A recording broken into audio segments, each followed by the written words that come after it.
Tinangkapang magtago pero wala pa ring taka sa pulisya ang lalaking wanted sa panggagahasa umano ng menor de edad niyang kapitbahay.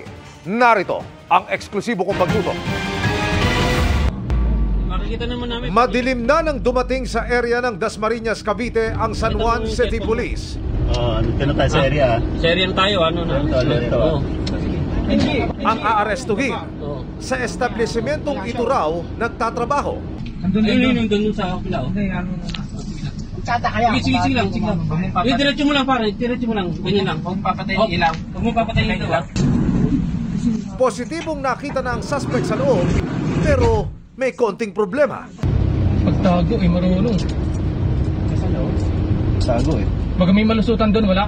Wala. Ang unang plano, palalabasin ang suspect sa kadarakpin. Pero mukhang nakatunog daw ito, kaya ang mga pulis, in-execute na ang Plan B. Ayaw mo ba? Ayaw raw? Tago, pasukin na natin. Pasukan niya natin. Pare. Dito na nila dinakipang suspect na wanted sa kasong rape na may kinalaman sa child abuse. Ayon sa San Juan Police, ang biktima, 15 anyos na kapitbahay ng suspect.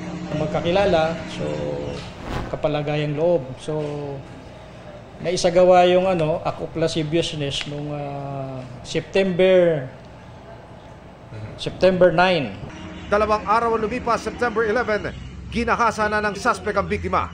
Noong una, sinachat daw ng suspect ang bata at sinilaw sa pera hanggang sa...